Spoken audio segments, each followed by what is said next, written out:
Commercial Finance. We're gonna have a great speaker here. They're gonna teach us how to be, money can make money.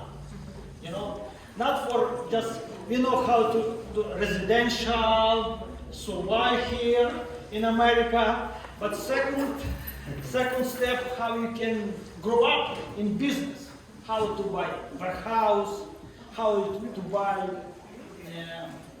apartment complex, 100 units, 200 units, you know. I want to introduce here Melonie Smith Chase.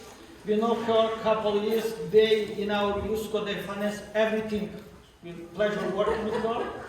And we have here her partner Chase, Yevgeny, or Zhenya, can say. He is from different partners with Chase Bank. And we have John McCallum. He is a commercial lender, private money lender. For example, you need $1 million in 3 days. Call him. I'm serious? 5 days. 5 days. Say $500 or $500,000? You can call him and he can do it. Okay? You can get about.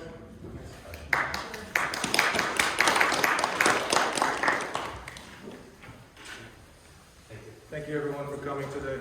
I'm not going to use this. Thank you everyone for coming. Today we're going to be covering banking financing for commercial real estate specific. We're going to cover 3 primary sectors of financing.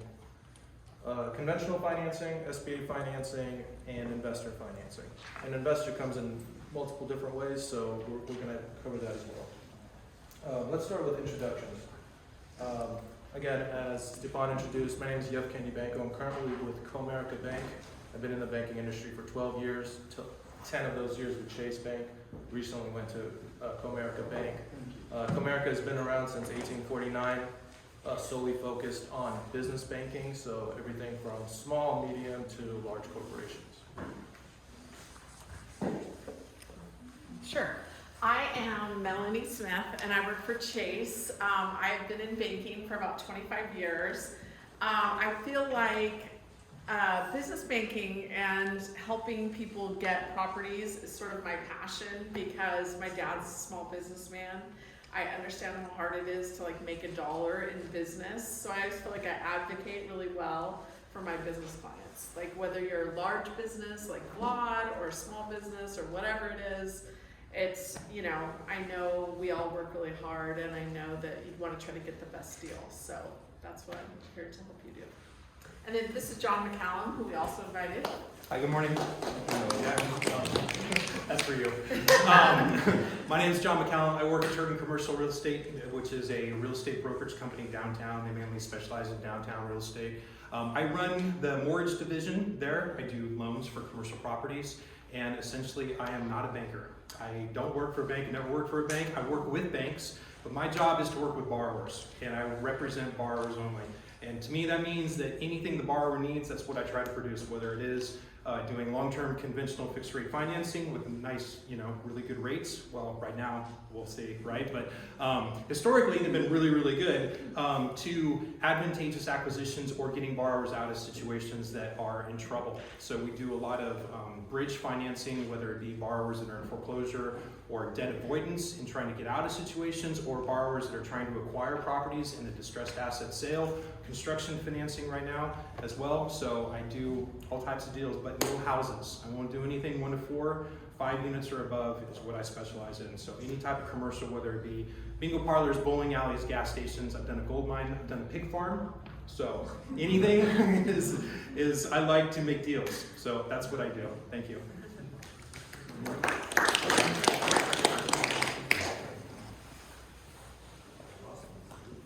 Okay, let's start with the most basic conventional commercial mortgage.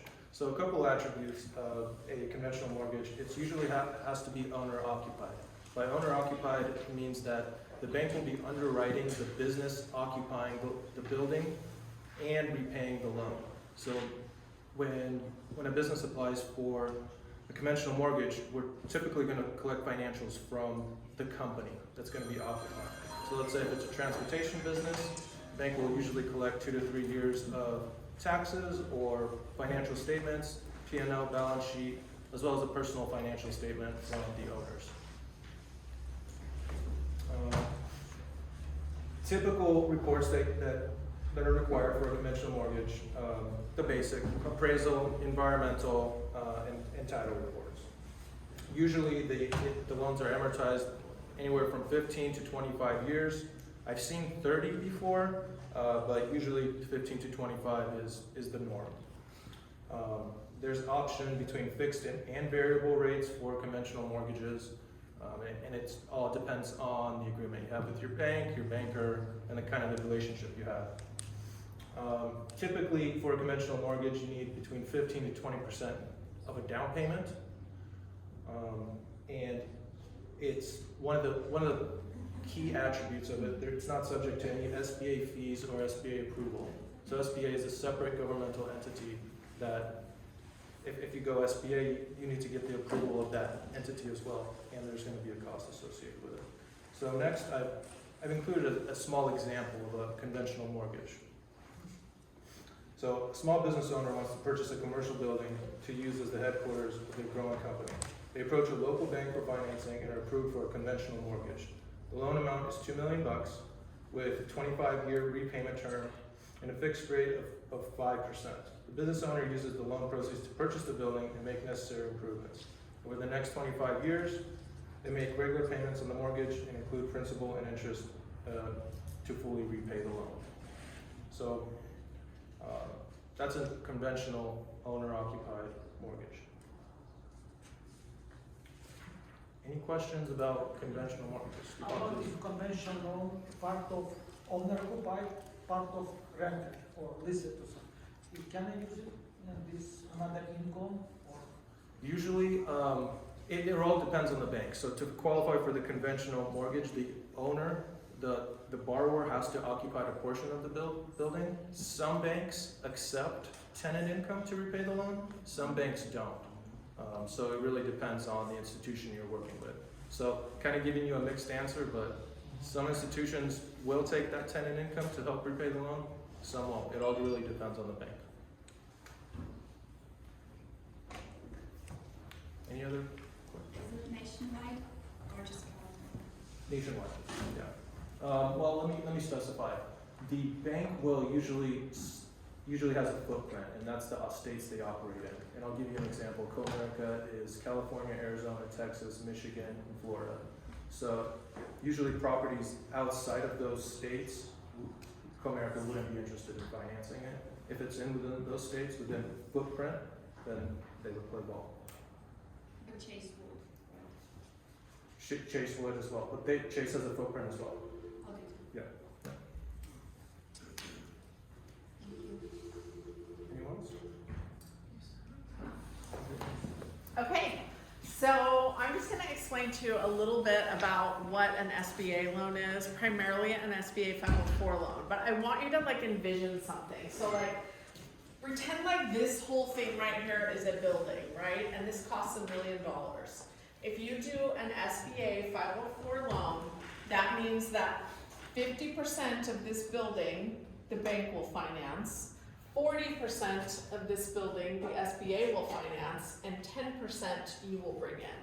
So it's gonna get, obviously, the seller's gonna get their $1 million, but that's how it's gonna be broken up. So when you look at a loan like that, and you come into a bank, all banks do SBA 504 loans very similarly. So the question is gonna be the SBA's 40% portion, that rate is set by the SBA, that is not set by the bank. This 50% loan right here, this loan is kind of what you're shopping for. So that depends on the bank that you go with. You can get really good financing. I'm not here to try to sell Chase, I'm just trying to show you kind of how a 504 loan works.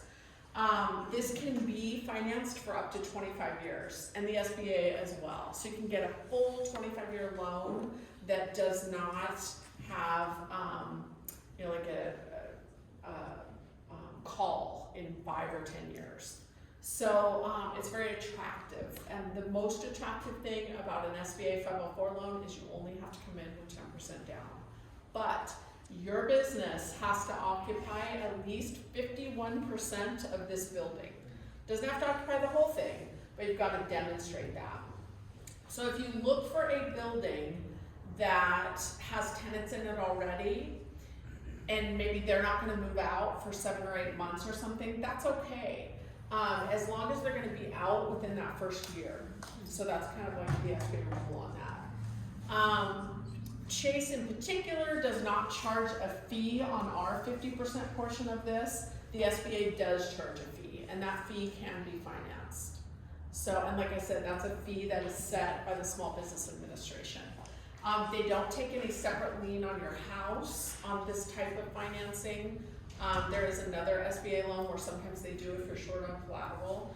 But you can also use this type of financing for equipment. I've done like a big oncology practice, and they bought a $5 million piece of equipment, and we financed it using this. So they only had to come in with 10% of the money. So it's banks really like this because if it's at all risky, or there's any weird hair on the deal, or you don't have, you're struggling to come in with that 10%. It's a nice deal for the bank because we have the government on the other side of it, right? So we're only in at 50%.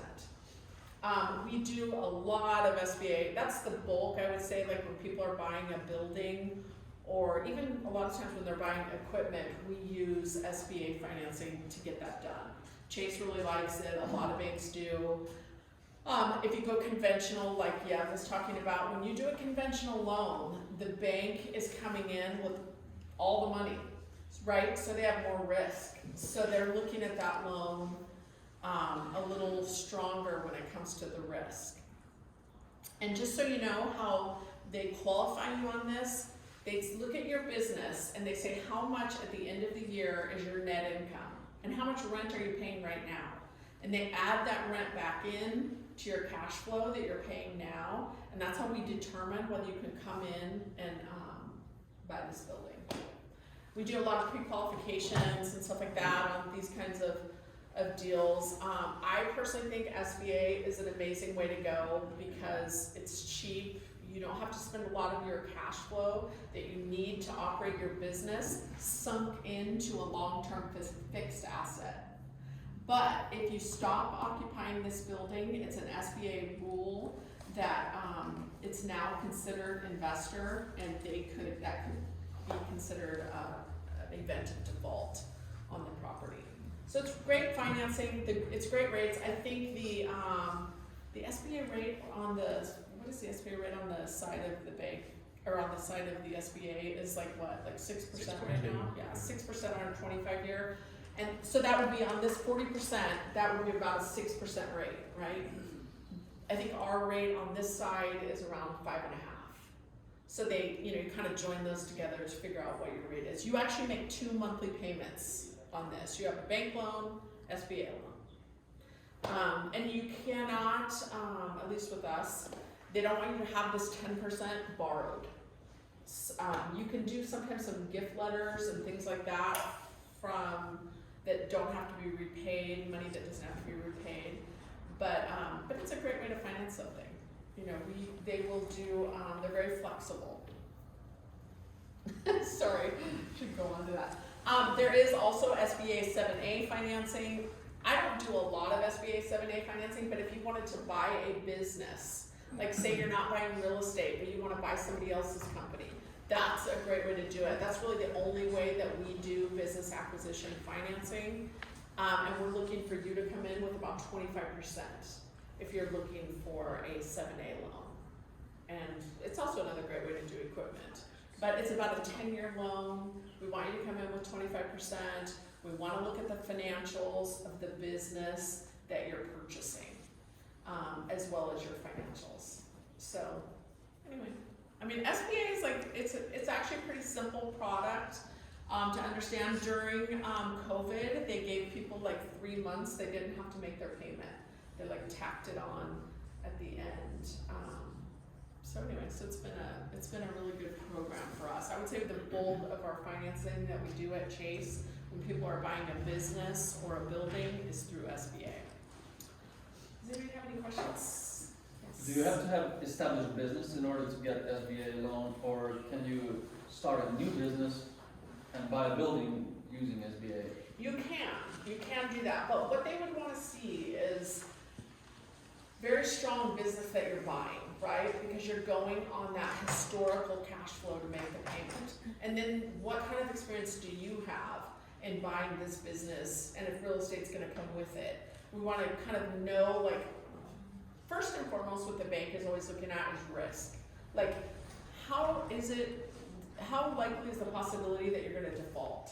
And so we're trying to shore that up and say, this business is strong, maybe the owner's gonna stay on for a little while to make sure that his clients go with you, all that stuff. We'd be looking for a business plan from you, we'd be looking for projections for the next 3 years.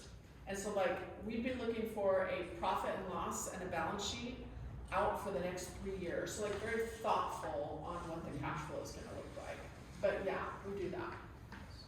It's kind of sometimes hard to get startup financing, like when you have never, been in the industry before, but that's probably one I would call John. There's some banks that do that, so yeah. Yeah. If you're purchasing a business, let's say where the owner passed away, the financials aren't great, there's not much to go by, but it was an existing business and there's real estate to it. Would there be issues in that situation, or would it be better to buy different financing than refi into SBA once you have a track record, or what would be the best approach in that case? Well, I mean, you could do something like that, but like what the bank's gonna be asking you is, why do you wanna buy this business if the financials are not, like you may know that, right? Like my dad bought his business, like I said, he owns a towing business, and he bought his business and the seller financed that for him, because the seller did not wanna get a big lump sum of money for tax reasons. So the seller said, you just make payments of $2,000 a month to me for the next however many years.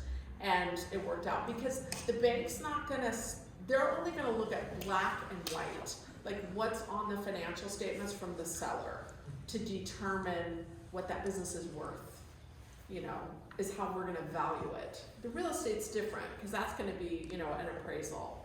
But yeah. But you can get creative in that, especially if you have some industry experience in that kind of business. You can write a big business plan about how you're gonna, add to that business, exactly. But it'd have to be very thoughtful in terms of you've thought out exactly what the income and expenses are gonna be going forward. And there's free services to help you do that, like through SCORE. It's like retired business people that will help you write a business plan and get those ducks in a row that banks are gonna wanna see. So, yeah. Are the loans assignable? Are they assignable? Yes, for example, if I'm I buying don't think as SBA is investor, can I assignable. assign Yeah, loan? no. Conventional, yes. Some of our conventional loans are, but not SBA. Is it possible if an SBA loan, 50% owner financial and 40% SBA financial? Is it possible? You mean like Instead of bank. Is it instead of what?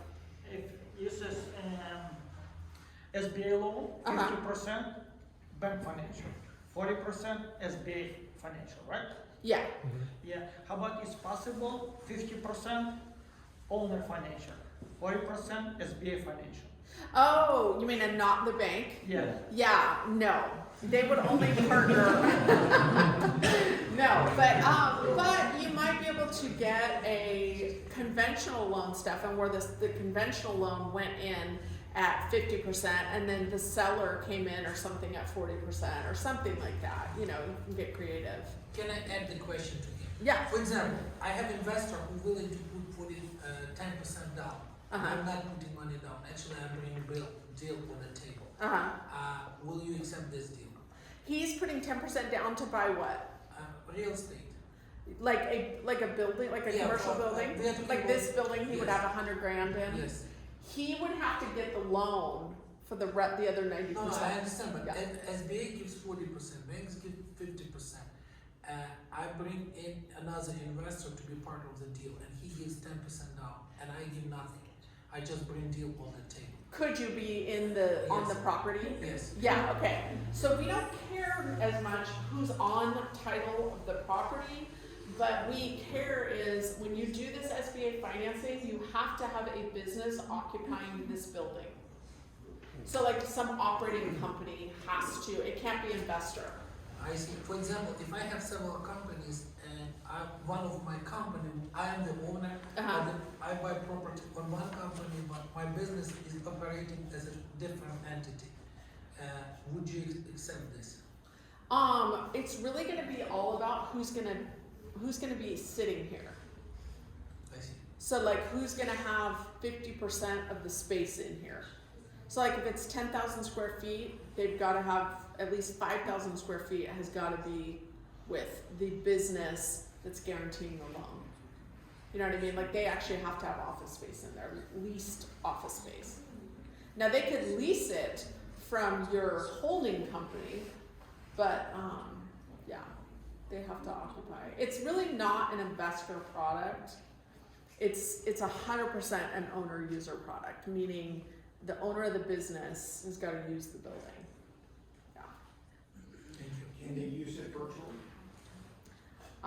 Like how do you mean? Like, just as an address where they might do meetings there? Yeah, I mean, if you can make a case that your business is operating there or has a satellite location, that kind of thing, yeah. Yeah, they're like kind of, flexible ones. Just like if you have the whole building's full of tenants, right? And it's gonna be a while before those tenants get out. You would have to provide the leases that shows their leases are gonna be expiring or something, and that eventually you're gonna move in there. So you could do that. Yeah, yeah.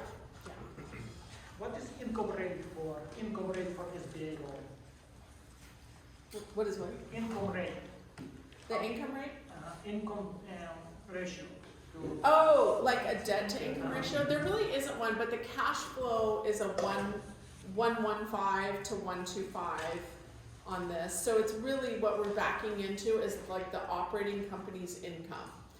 And so that's first and foremost, like for this building, for these two loans here, to get those paid back, first and foremost, it's the cash of the business. That's cash flow.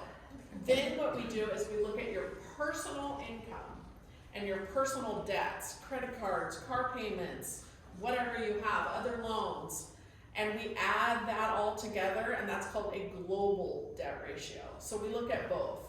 We really qualify it on debt service, just the business, and then we also add in after that the personal to make sure that how are you gonna live, and we say, if you don't have any bills, no car payments, no house payment, anything, the bank's gonna assign you some. So they're gonna say, we know it takes money to live, we're gonna ballpark it, and we're gonna figure that into our calculation. At the end of the day, Chase or any bank is just trying to say like, we wanna be pretty assured we're gonna get paid back, and we have to follow all the SBA guidelines. And by the way, SBA and a conventional loan like Yev talked about, it's about the exact same amount of time to get these loans done. So if someone tells you, oh no, you don't wanna do SBA, it takes too long, whatever, it's the same. It's not really gonna be any different. If my understanding correct, 7 loan, it's additional, yeah? If somebody, like you're saying, adds something to the existing business. And 504 loan, it's when somebody would like to purchase a new, open the office, or what is the difference? Yeah, they can actually be the same, really. Like, it kind of depends on what you're gonna buy and what kind of terms you're looking for. The 7A loan is, we use a lot more for like when you're gonna buy a business or equipment or that kind of thing. But you can finance real estate with a 7A loan, right? Yeah, we don't really do, we do some office, condo, stuff like that. On a 504 loan, we use that more, I feel like it's cheaper. The fee is more on the 7A. The 504 loan, you're only paying a fee on the SBA's portion, not 40%. And so I feel like it's less expensive. It does have a longer prepayment penalty. There is a 10-year prepay on the SBA's portion. Chase's is 5 years. But on this SBA loan here, on a 7A, it's only 3 years. Okay. But the fee is like double. Just to add on to that, the 504 is usually for buying equipment, heavy equipment, or property, one of the two. Got it. And 7A, or construction, right? Yeah. And 7A is used for pretty much everything else. Purchase equipment, hire additional employees, renovate your space, so kind of everything else. Can you buy with 7A loan, can you buy a building too? Yeah. Yeah, Okay. you could. And it only has a 3-year prepay. So if you knew you were gonna buy that building and you're gonna sell it in a couple years, it would be better probably to get a 7A, maybe pay the bigger fee and have the shorter. Okay. By the way, yeah, that's a good point that Yev mentioned. You can do construction with these. So like if you wanted to buy a piece of property and build your office building or your warehouse or whatever it is you need for your business, you can do that with this. Chase X has a little thing where they'll also let you lock the interest rate for up to 18 months. So it's kind of a good deal. I think it's like $2,500 to lock it. And if you need to lock it during construction, I think that's $10,000. But it's well worth it given this rate environment. And you can finance that in as well. I know it's kind of, I feel like I talked fast, but does anybody have any other questions? I'm always happy to answer a question, even if you have a question about your bank that you're working with. My cards are over there on the table. I'm always happy to answer any questions that I can for anybody to help you in any way. I mean, I know it's not easy to figure all this stuff out. And John is gonna come up and talk to you a little bit more. John is like our expert. If like I have a deal, you know, Chase, sometimes it can be difficult to get deals done. Sometimes I'm just gonna be honest with you. You know, we're looking for really, you know, stellar credit and that kind of thing. John is always my go-to and Yev's go-to as far as like John knows how to get everything done everywhere. And he also does investor, which in my group of business banking we don't do. We have a group that does that at Chase, but John is the guy for like anything that's like out of the box. So John, Thank you. thank you. My name's John. How are you guys? Good to see you. If I talk fast, let me know, or you raise your hand if you have any questions, okay? But I'm gonna kind of work my way through this. I do commercial real estate loans. That's what I do. Sometimes that falls into all different types of properties, all different types of borrowers, because there's really not one type that I work with, right? When I see a deal, it's can I get a deal closed? And I work for borrowers. I don't represent any funds or anything like that. I work for the borrower. I get paid by the borrower. I'm incentivized based upon the commission to get the very best deal, right? Because if I don't get them best deal, they're not gonna take my deal, right? I give somebody a 10-point deal at 14%, they're gonna be like, I don't wanna pay that. Right? If I give them a 6% deal at a point, they're gonna be like happy to pay that, right? My job is to advocate for the borrower. So my job essentially is working with banks, lenders, credit unions, SBA financing, hard money bridge, whatever it is. I have to know what that lender's position is in the marketplace to be able to say, when I get a phone call saying, here's the requirements, and I go through that checklist, I'm gonna point to right there. That's the lender, or two, right, or three. But giving people options in order to essentially make an informed decision on whether or not they're going to take that deal, whether or not they're going to invest in that property, buy the building, or get out of that property. Meaning that if you're looking for a refinance and maybe there isn't one out there, or the rates are too high, maybe it's time to divest and pass it on to somebody else.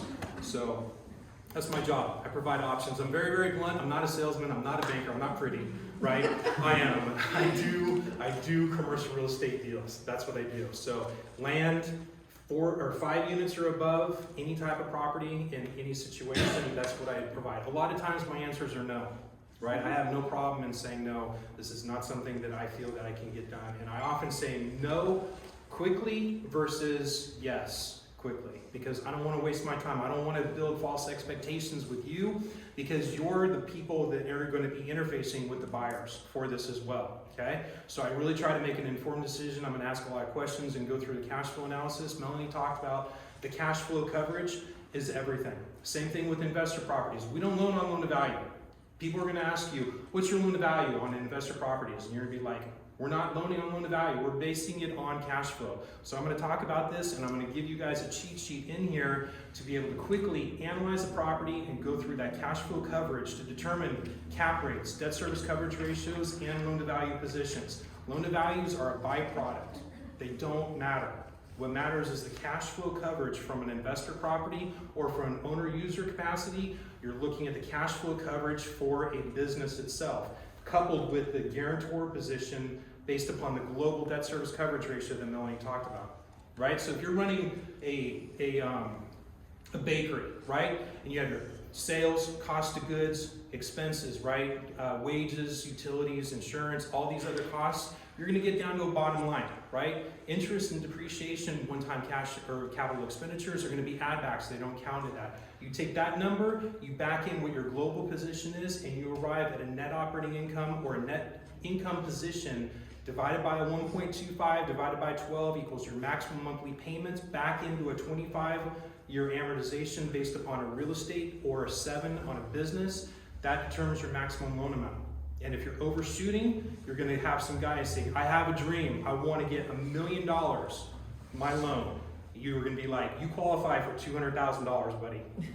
Right? That's the reality. And that's your job, is to inform these people so that you can look like the hero, right? You're like, no, what realistically you can afford is this. Okay? So just real quickly on these 7As, these are the majority of the 7A or the SBA loans that I do, right? Borrowers would have 4 bankruptcies we financed. Right? 4 bankruptcies, we got them done. 75% loan to value on the deal, again, based upon the debt service coverage ratios, determine the loan to value position of the real estate. Acquiring a building for like whatever, $600,000, $700,000, we financed 75%, even though you had poor credit, right? It's explainable. My job, are there any underwriters here? No? Underwriters are really, really mean, right? They sit behind the desk, they look for ways to find out or ways to say no. My job is to make a bow and say, don't look here, look over here, because here's the strengths. We're going to address the weaknesses to be able to address them, but at the same time offsetting that risk position to essentially rely upon any government guarantee, and you're going to be priced higher, right? Melonie or Yev are going to be at prime 1 or less on these deals. Prime right now is what, 7.5, 7.75. My lenders are going to be in the next risk position, where they're going to be like, I don't care. We're going to have that government guarantee. We're going to price this thing at prime 175 to prime 275. So right now it's 11% roughly, right? That's where rates are. Still, do you want the deal? Can we get this deal done? Yeah, you're going to pay for it. It's a 3-year bridge loan, 2 years if you pay the 1% prepayment penalty in year 3. In, get situated, stabilize, get out. Conventional, right? Either a 504 takeout of that 7A loan or a bank conventional loan right now. Okay, so next on. Yeah, I work at Turton, which is, they do mainly downtown real estate, a lot of leasing and sales. They're downtown, right? My job is debt. I run debt, that's all I do. Owner-occupied or investors, we talk a little bit at 51% owner-occupied investor. You can have a space that doesn't rely upon it, where you're relying upon outside cash flow based upon tenant income to justify that loan position, okay? Cash flow position. So you can have an office property, 10-unit office property, right? 1,000 square feet, let's just say. 1,000 square feet, one guy owns it, 9 other spaces are rented for $1,000, right? That's 10,000 square feet, $9,000 a month, right? That annual is, 12 times 9 is what, 108, 102, something like that. Okay, and then you run that cash flow based upon the debt service coverage ratio, okay? So you can calculate what your rate of return is for your buyers that are looking for to establish that cash on cash yield position versus the cap rate that's being advertised, right? Versus the loan to value position, okay? Follow me? Are everyone good? Okay. So here's the cash flow, okay? So I'm gonna go through this thing. This is the cheat sheet, okay? So if you email me, I'm happy to give you the spreadsheet because this is essentially a cheat sheet for you to go in there and take any investor product and run the cash flow and analytics, okay? Gross annual income, what we're looking at is 12 units justifying $1,500 a month, okay? 12 units at $15,000 or $1,500 is $180,000. Let's just say that there's some additional income in there coming from laundry and garbage every single year, which is basically $100 a month.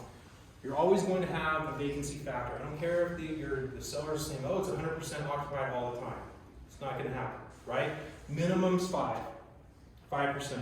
Even on apartments where there's like, what, 3% market vacancy right now, we're still going to use 5. Office, 10. Retail, 12, right? Something like that. Industrial, probably 5 to 7, depending upon what area you're in, okay? You assign that vacancy factor, credit loss position, right? Because not every single day for every single day of the year is going to be rented. You're You're always gonna have some turnover. That effectively becomes your effective gross income. Okay? $172,000, which is 95% of the maximum gross income. This is the expense factor right here. This is everything. Okay? That 38%, that's my cheat sheet. Apartments typically are around 38, between 35 to 40. Okay? Depends on what it is, where it is, utilities, right? Who pays? A lot of the times you're going to RUBS right now, which is the reimbursement of utilities, billing systems back from the owner to the tenants, right? That's a way for owners to pass along the expenses of the utilities on the tenants.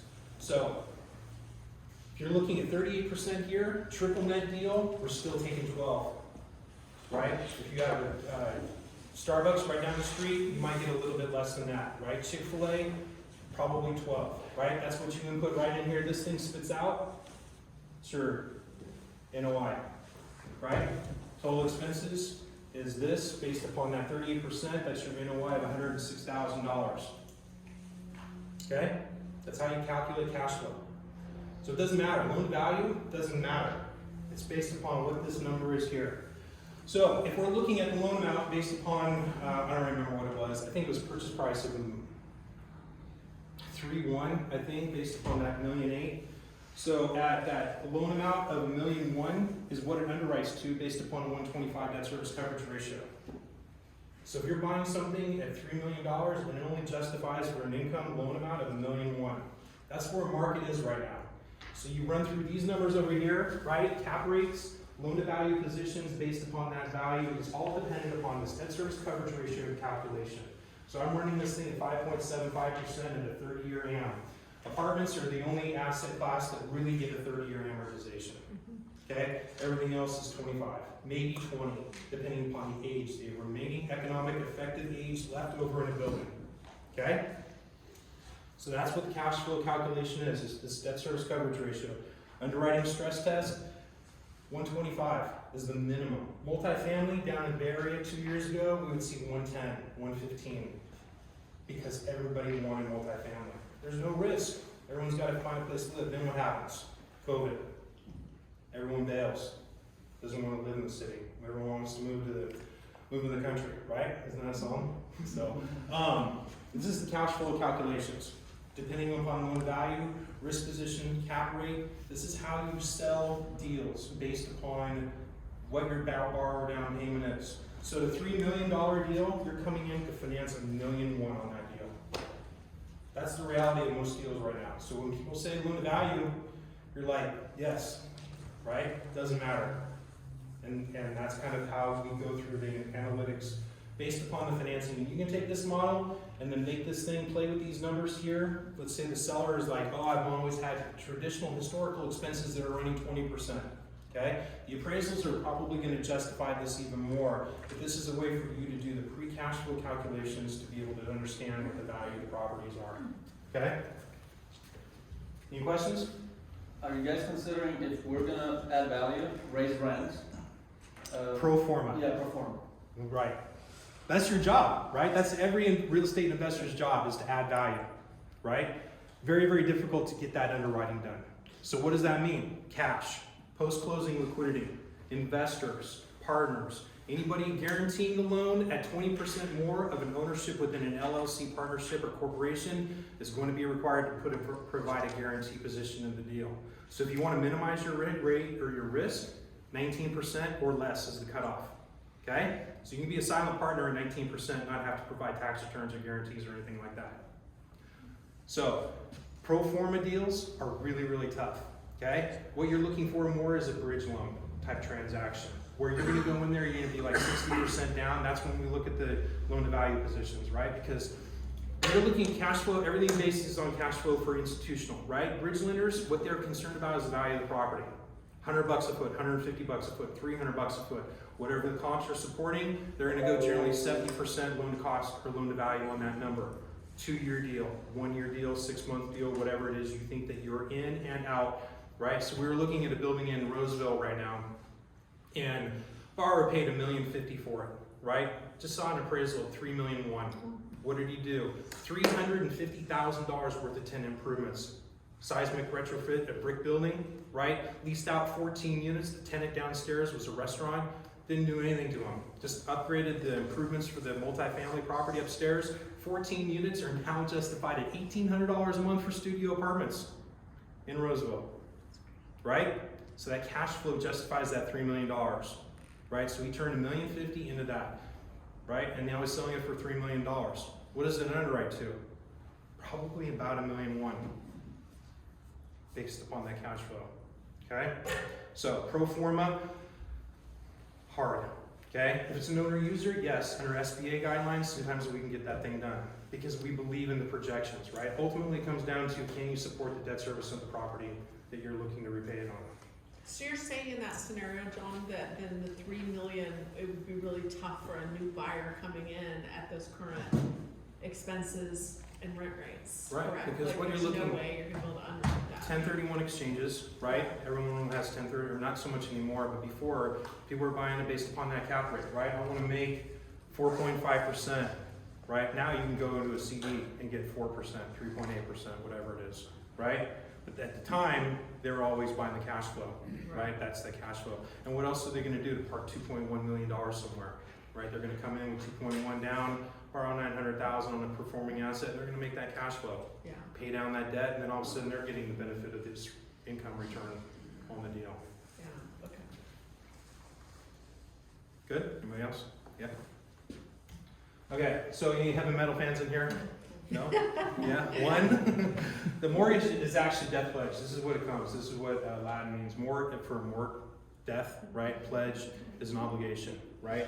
So that's your death pledge. That's what we try to avoid. I really, I enjoy heavy metal, but I avoid debt, right? The loans that we try to structure are ways to get out and deliver properties that are free and clear, right? That's what we burn off. The 20% prepayment penalty is generally you're allowed to pay down the loan 20% per year, right? So if you're currently paying rents at $9,600 a month, right? Your new mortgage payment is $6,700 a month. What we advocate for our clients is to continue to pay that money, same thing every single month, because what you're essentially doing is making 30% on your money by making that continued payment. Because debt, it's mortgages, right? That's what I sell, and at the same time, I'm very much against it, right? Because if you can do it with cash, you're much better in providing that cash. You can use leverage and build up leverage, and a lot of people have done really, really well, right? We're gonna see what happens as the market continues to change out there. Cap rates are going up, right? Risk positions are going down. People are over leveraged already, and we're starting to see it, especially in hospitality right now, because it's changing. So that's what it means. That's what mortgage means, is death pledge, okay? So we're gonna get into bridge hard money loans, okay? So when you have banks, credit unions, life insurance companies, conduits, right? Everybody wants advantageous pricing, and essentially it's you're trading basis points, right? Someone's gonna quote you 180 basis points over the 10-year treasury, okay? 10-year treasury right now is what, 4.05%. So you add 180 basis points onto that, that's 5.84% fixed rate 10-year money. Somebody else is gonna trade you at 179 basis points. That's the difference, that's the market right out there right now, okay? So if you're truly going for the best in class, that's what we do. If you're going for, please help me, right, get this loan or get out of this situation. I've got a bank that's foreclosing. I had a partner buyout situation, right? I need to get out. I need cash out of this loan to solve a temporary problem where all we're looking for is anywhere between a 3-month to 3-year fix, okay? This is just gap financing. Okay? Can you make your payments? You better make your payments, right? Because the lenders are going to be really mean, right? I don't work with lenders I don't trust, right? So if I'm not going to trust the lender with my mom's situation, I'm not going to take a client to them as well. At the same time, I don't work for the lenders, I work for the borrowers. So lenders are out there pricing deals anywhere between 7.5% right now. You can still get 7.5% money. You're looking at 50% loan to value position properties, really, like millions of dollars in the bank, right? Really high-end clients. Typically, right now, we're writing 9% deals. That's the starting point. Doing a $13 million construction loan right now, 11.5% interest rate, 2 points, 2-year deal. Why is that? Why are we doing that? Because they couldn't get financing elsewhere? Contractor, builder, right? Contingent liabilities, we went to banks, everyone's saying, oh, this thing looks great. We're at 60% loan to cost position, pro forma market right, market rents on a multifamily property. He's building a subdivision down in another part of the area, continued obligations and financing that. A property in Northern California, continuing to finance that. $2.5–3 million in the bank, right? I can justify it. I spent a long time going to a lot of different banks to get this deal done. Every bank comes back and is like, contingent liabilities. And I'm like, you know, curse words, right? I'm like, what does that even mean, right? We've already addressed it. This guy's got cash, right? Those things are portfolios. We've got this. You build it 12, 18 months later, cash flow, right? Sitting at 70% occupancy within, what, 3 months?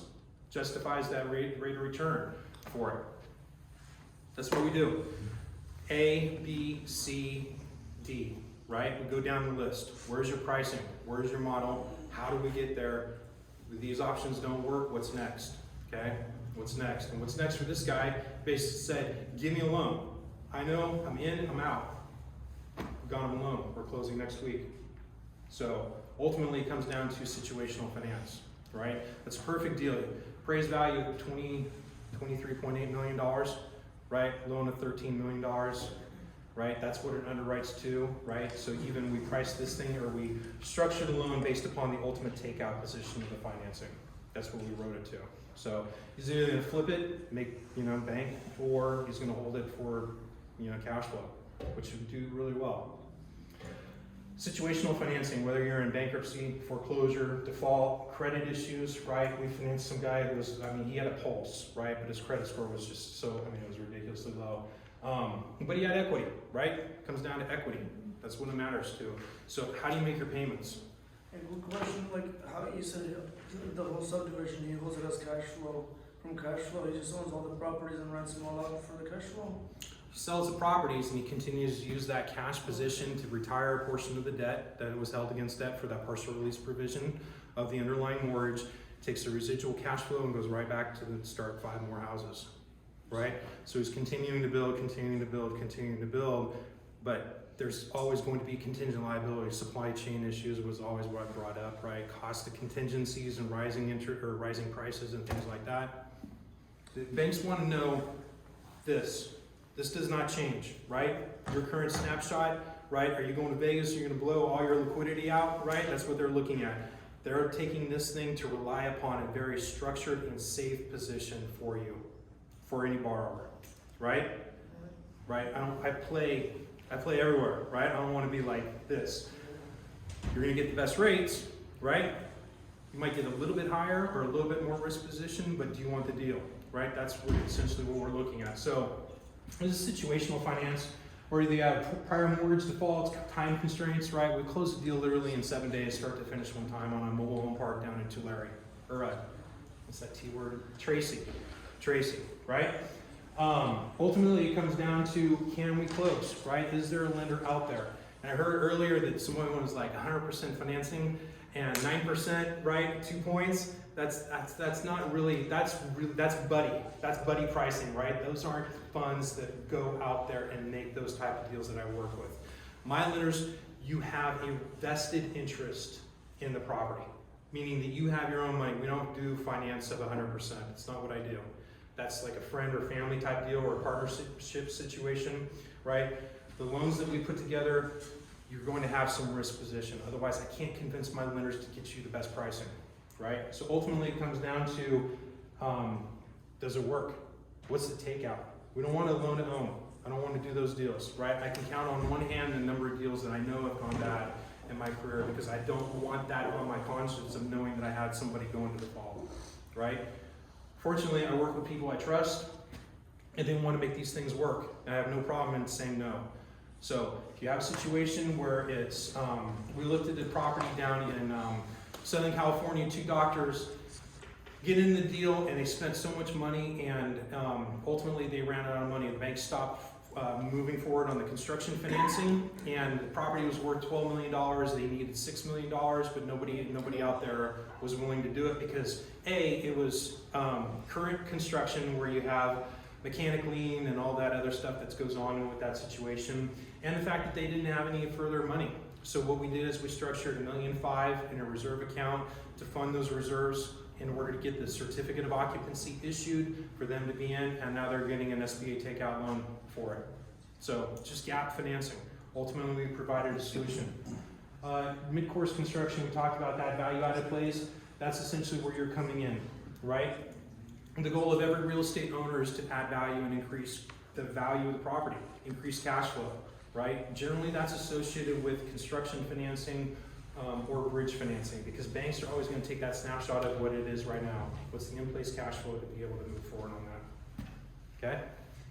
Again, rates start, generally right now market's 9 to 10. Okay. Generally 0.75 to 2%, 2.5 points, somewhere around there is what we're seeing for our lender fees. Okay. Again, this is kind of what we do. It's just based upon situations, right? I don't have a box. This is something that we create, and being able to solve the puzzle pieces. What's the requirement? Can we make this thing happen? And that's what we do. So I think that's it. Do you have any other questions? What business do you typically work with? All businesses. Everything. To me, it's again, it comes down to commercial real estate, right? There's got to be an underlying commercial real estate component to it. We do finance business acquisitions. Sometimes I'm working right now on a delivery, like one of those FedEx routes, right, where it's a smaller guy buying out a larger guy, and we're using SBA financing as a 7(a) deal to do that, okay? Business transactions are not something I focus on. If it's a component within the real estate, then yes. I really don't like doing the pot deals. So it's not something I want, and it's just not. I've done a couple of them, and it's just, I don't know. That's the one thing that I really, in ag, I do a lot. I do some ag. I'm not an expert, right? I call it a cow. Anyway. This guy made me feel really stupid. Like, I've been doing this a long time, and so I don't do ag. I've done some ag, but I am not an expert, right? And he's like, he lit into me. He's like, it's a bull. And I'm like, it's a cow. He's like, no, the difference is. And he starts launching into this 5-minute explanation on the difference of a heifer versus a bull versus a sow. And I'm like, how about these 1,400 acres that I'm trying to finance? And he's like giving me this lesson for it. So anyway, yeah, any type of business is really, I'm okay with. Any type of real estate, gas stations, motels, like I said, I've done a lot of different types of deals. Ultimately, it comes down to, can we find a lender, right? That's ultimately what it comes down to. So, you good? Thank you, guys.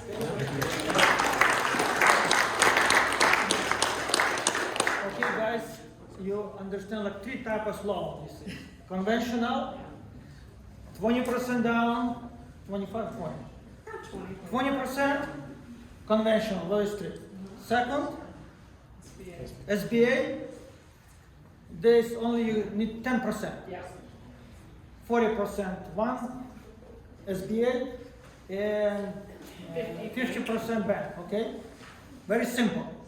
Okay, $1 million, you have 100K, you can buy building, shop, warehouse. And third options, private money lender. Go to John and find solution. Correct? Okay, guys, and we are here to serve each other. Our office is open. We now start working in commercial. If you need help, feel free to stop by my office. I can meet you in person. We can come to the Melonie. We can come to Evgeny or John. If you want to buy something commercial, office, apartment, we are here to serve you. Okay? If you have clients, if you want to become a real estate agent, welcome. We can help you in a couple months. You can get license. You can, your friends, family, your kids. You know, some people looking for a job. You know, they can depress anything. Come here. We can help you. We can work with you. We can invite you to running on our Saturdays on American River College. By the way, every morning, Elia, can you put one more advertisement? Every morning, Saturday, we have fellowship on American River College Stadium.